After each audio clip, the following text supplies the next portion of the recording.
I want to bring in the mayor of Miami, frequent guest on this program, Francis Suarez. Your Honor, welcome to the show again. Good to see you, sir.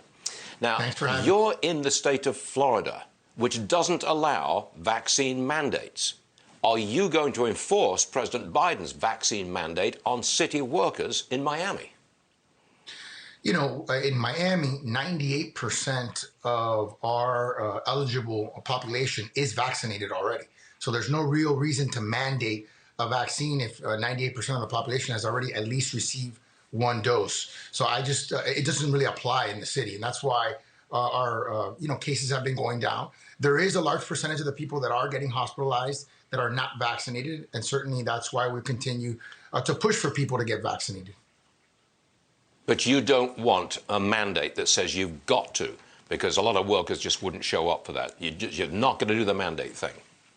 No, I think that, people have to make, the best decision in consultation with their doctor for themselves. Yep. And I think, what happens in this situation is a lot of times politicians act like doctors and doctors act like politicians. And I think people should be consulting with their personal doctor to make those personal decisions. And this is the great state of Florida, Your Honor. Now, you have a crypto wallet for Miami. You take money out of that wallet and use it for development. All good. My question is, though, who puts the money into the crypto wallet in the first place?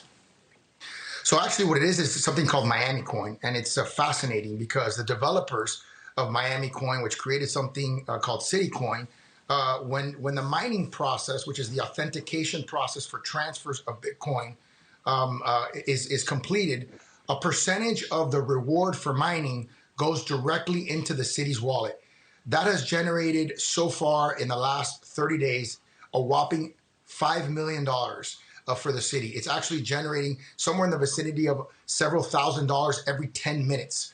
And so it could potentially generate over the course of a year upwards of $60 million.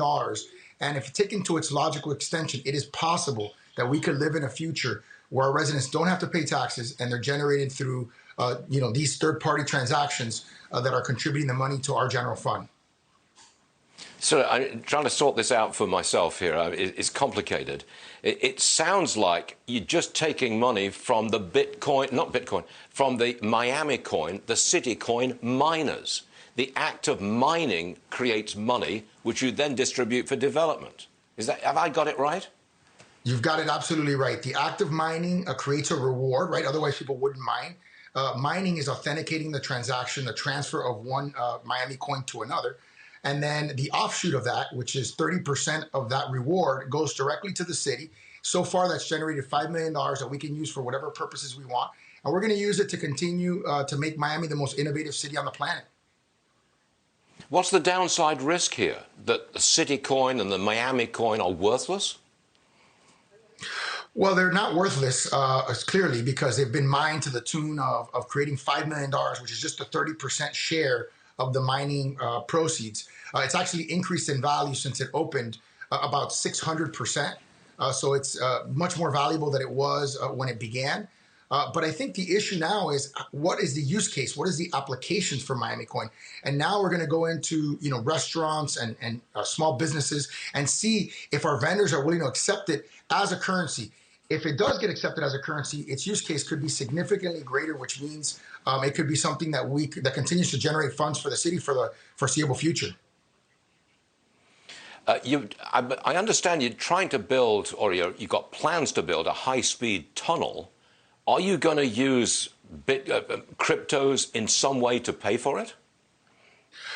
Well, the beauty of the monies that's coming in is there is no limitation. So we can do a lot of things that you wouldn't normally do with taxpayer money. You're not as experimental with taxpayer monies. You don't want to lose taxpayers' money. So obviously you can do things that are much more innovative with these kinds of funds. And we're looking at a variety of things like charter schools that are focused on technology and more innovative things like investing in companies and things of that nature. I'm with you on charter schools, Your Honor. A very interesting story, and we're very proud to have you on the show. Edwin Suarez. Thank you so much. Sir. Appreciate it. Great to be with you. You got it?